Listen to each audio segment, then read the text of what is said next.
Assalamualaikum warahmatullahi wabarakatuh. Pak Presiden Nugroho F. Yudo, Didik Supriyanto, Haris Jauhari. Di antara kami hanya ada satu ahli pemilu, Didik Supriyanto. Dan terus apa hubungannya? The one and only. Karena cuma 3. Dan ini cuma ada 3 orang. Nah, kan kita oh iya. Masing-masing punya keahlian masing-masing. Iya. Gue ahlinya nanya-nanya aja sih. Dan masalah ini kayaknya bagian dia yang ngomong. Ya, ini masalah soal penggunaan private jet oleh KPU yang diadukan ke KPK. Ya. Jadi gimana persoalan Dedi? Ceritanya Koalisi Masyarakat Sipil Anti Korupsi itu ada ICW, ada Transparansi Transparansi Indonesia dan beberapa lain. Itu kan sudah lama ini mengkritisi sepak terjang KPU sekarang, terutama dalam mengelola pemilu 2024 yang lalu. Salah satu yang jadi perhatian adalah soal penggunaan private jet. Kenapa sih menggunakan private jet gitu? Emang urgensinya apa gitu? Nah itu dulu sudah sering disampaikan, tapi kan KPU dengan dalih untuk memperlancar pekerjaan, mempercepat pemantauan dan lain-lain, penggunaan private jet itu ya tetap, lagi pula kan biasanya birokrat kan selalu bilang kan sudah dianggarkan. Sayang dong kalau sudah dianggarkan nggak dipakai. Ya ini kan logika birokrasi biasanya seperti dan yang dimaksud adalah menyewa pesawat jet ya kan, bukan milik pribadi. Iya. Jadi KPU menggunakan anggaran menyewa sendiri bukan pesawat. Maksudnya private jet itu pesawat komersial. Bukan pesawat komersial. Enggak semua orang paham kan? Pesawat. Yang dimaksud private jet itu pesawat sewa untuk kepentingan pribadi. Meskipun juga pribadi diri sendiri, bisa aja perusahaan, bisa aja gitu. Maksudnya di luar yang komersial yang punya jadwal jelas itu loh, gitu, seperti itu. Nah, kenapa KPU bikin itu? Alasannya karena untuk memonitor logistik, karena daerah luar dan lain-lain. Nah, ternyata setelah diteliti oleh teman-teman koalisi ini, ternyata nggak sebagaimana yang disampaikan. Jadi kalau misalnya itu untuk memantau logistik di daerah-daerah terluar, kan mestinya provinsi-provinsi yang susah dijangkau itu dong. Oke, Papua, oke, Kepulauan Maluku misalnya, atau katakanlah pedalaman Irian, bukan Irian, nggak ada Kalimantan, Kalimantan yang dekat perbatasan itu, yang pokoknya sepanjang ada landasan pesawat untuk. Nah, tapi kan enggak, ternyata monitornya di Bali, Banjarmasin, di kota-kota yang sebetulnya penerbangan komersial ada, gitu loh. Itu satu. Yang kedua, ada selisih antara pagu dengan realisasi. Dan selisihnya terlalu gede ya. Mungkin untuk ukuran korupsi di Pertamina atau di kecil ya, cuma angkanya kan cuma 60 miliar, 50 miliar kan seperti itu. Tapi kan ini tetap uang rakyat. Jadi ya tetap harus dipertanggungjawabkan dengan benar. Nah, yang ketiga yang saya baca, proses tendernya juga nggak transparan gitu loh. Karena ketika itu dipublikasi di yang untuk kepentingan tender itu kan online itu. Ya, itu kan tidak detail, tidak lengkap, sehingga tidak memberi kesempatan yang sama kepada semua penyedia jasa itu.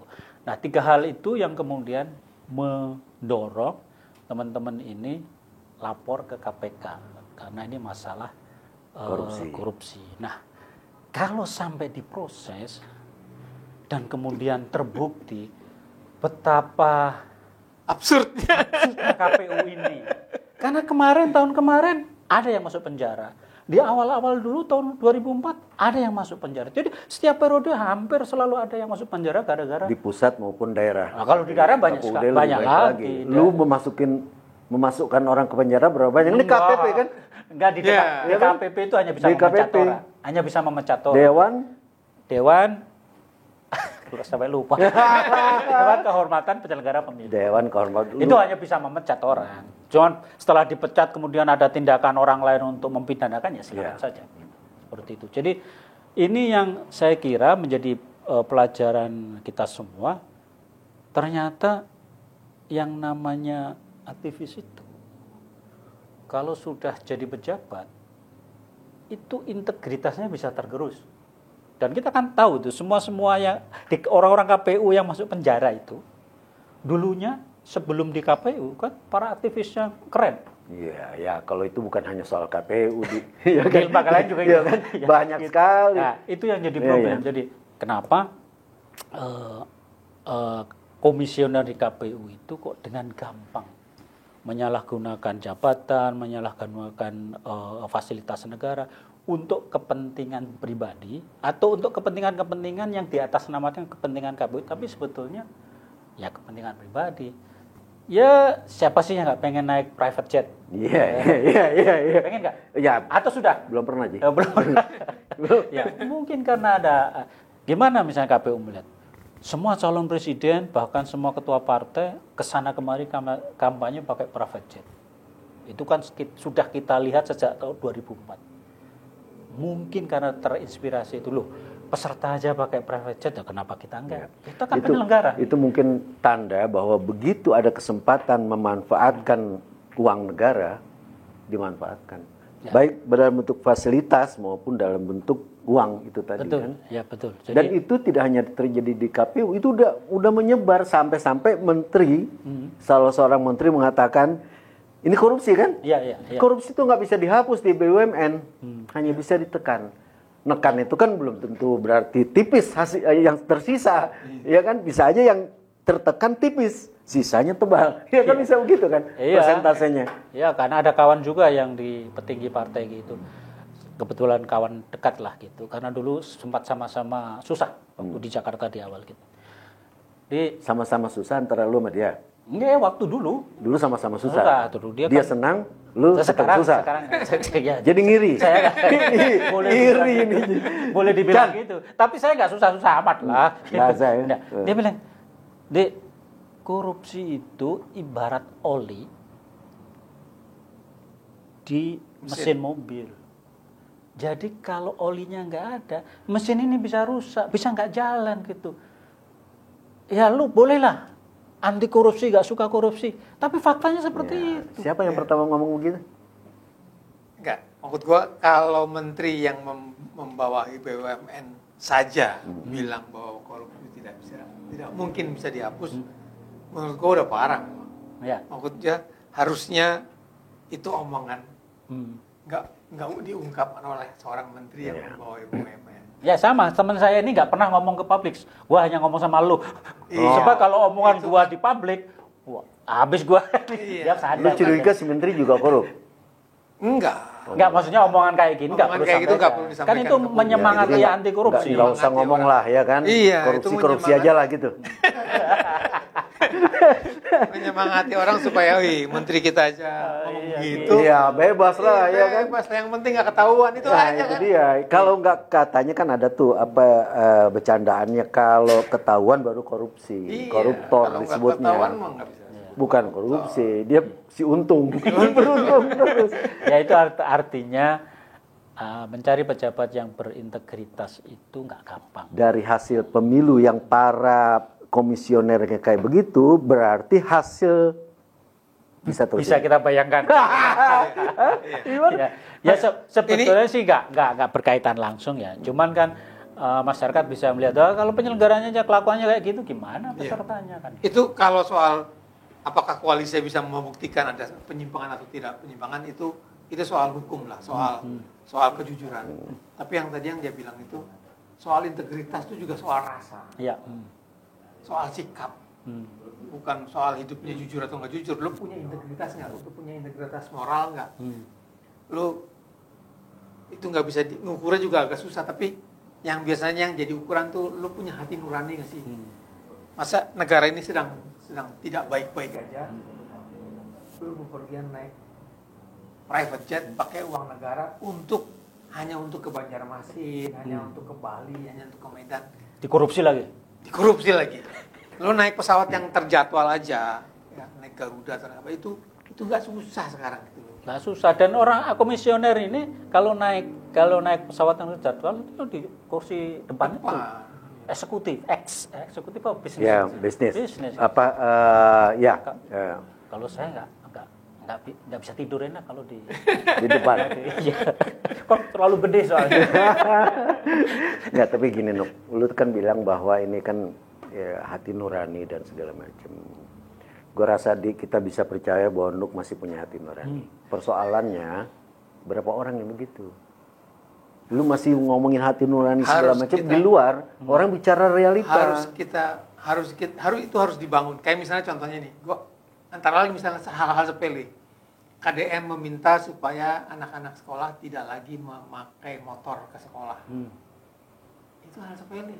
Tapi itu membangun karakter orang. Yang kayak gitu loh. Ya, tapi Di Jepang ketika ada angin ribut tsunami, itu gue lihat di TV. Mau dievakuasi pakai helikopter. Orang Jepang antri satu-satu. Padahal bahaya kondisinya. Padahal sedang lagi ada bencana gitu. Maksud gue, itu yang namanya integritas. Itu yang namanya, nurani lu sudah mewujud dalam tindakan lu.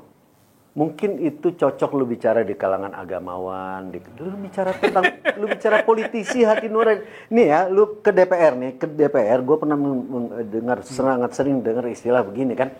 Itu bagaimana persoalan itu? Menurut saya, itu urusan bangsa dan negara doang. Maksudnya dia gratis, nggak ada apa-apanya, nggak dapat apa-apa. Iya. Itu ya, demi bangsa dan negara katanya. Pejabat di Jepang korupsi ketahuan lalu mundur, bahkan ada yang bunuh diri. Itu menurut gua memang cermin bahwa memang nurani mereka kuat gitu loh. Mereka hidup. Tapi kalau di Indonesia presiden ya, kita nggak bicarakan khusus Pak Prabowo, presiden ya, bukan tidak mungkin termasuk Pak Prabowo, dianggap melindungi sejumlah orang koleganya yang korupsi. Apa yang lo harapkan? Itu yang harus diperbaiki. Itu makanya kita terus ngomongin. Jadi gua bikin ini, ikut mendukung lu begini ini, karena kita akan terus menyuarakan hati nurani supaya orang yang punya hati nurani tambah lama tambah banyak. Karena itu kita langsung ngomong sama presiden. Karena kita ngomong sama kan? Nggak pakai ngomong sama siapa-siapa kan? Langsung presiden. Karena kan gini, kalau sistem sudah kita tata, undang-undang sudah banyak, aturan main sudah rapi gitu, kan sebetulnya tinggal melaksanakan saja. Jadi kuncinya kemudian di aktor kan. Kalau aktornya itu oke, insya Allah akan oke. Kalau kita lihat pengalaman di pemerintahan daerah ya, beberapa gubernur yang integritasnya oke, itu langsung otomatis diikuti oleh bawahnya. Gitu. Dan itu pengalaman di sejumlah daerah menunjukkan itu. Kalau kita bisa menunjukkan beberapa menteri saja yang memang punya integritas, oke, insya Allah sih akan jalan. Jadi itu harus dimulai dari yang tertinggi. Betul. Dari Pak Presiden. Dan kalau Pak Presiden kita ini kan orang yang lahir sudah kaya. Ketika mencalonkan presiden juga sudah kaya. Dia nggak punya problem untuk mencari kekayaan. Nggak perlu bayar utang. Nggak perlu bayar utang. Tapi kan itu utang material. Kalau utang budi? Iya, itu urusan lain. Maksud saya, untuk untuk masalah anti korupsi ini, ya kalau presidennya sendiri, Pak Presiden sudah oke, nggak ada masalah dengan korupsi, dalam arti beliau nggak pernah korupsi, ya udah tegas aja. Nanti bawahannya pasti akan ikut. Justru Pak Prabowo nggak punya beban apa-apa kalau dia bersikap tegas terhadap korupsi. Siapapun yang melakukan korupsi, hajar. Itu dia nggak punya beban. Jadi Pak Presiden untuk mempertegas ini, kita minta Chandra kasih judulnya Kami Iri. Iya. Private jet. Karena belum pernah. Iri apa dengki? Pak Presiden sudah kami sampaikan dan sangat besar harapan kami beserta hampir semua orang baik di negeri ini agar Bapak betul-betul menjalankan janji kampanye Bapak memberantas korupsi sampai ke akar-akarnya, dan kami berdoa. Amin. Amin. Ya Rabbal Alamin. Kita cuma bisa berdoa. Wabillahi taufiq wal hidayah. Wassalamualaikum warahmatullahi wabarakatuh. Waalaikumsalam.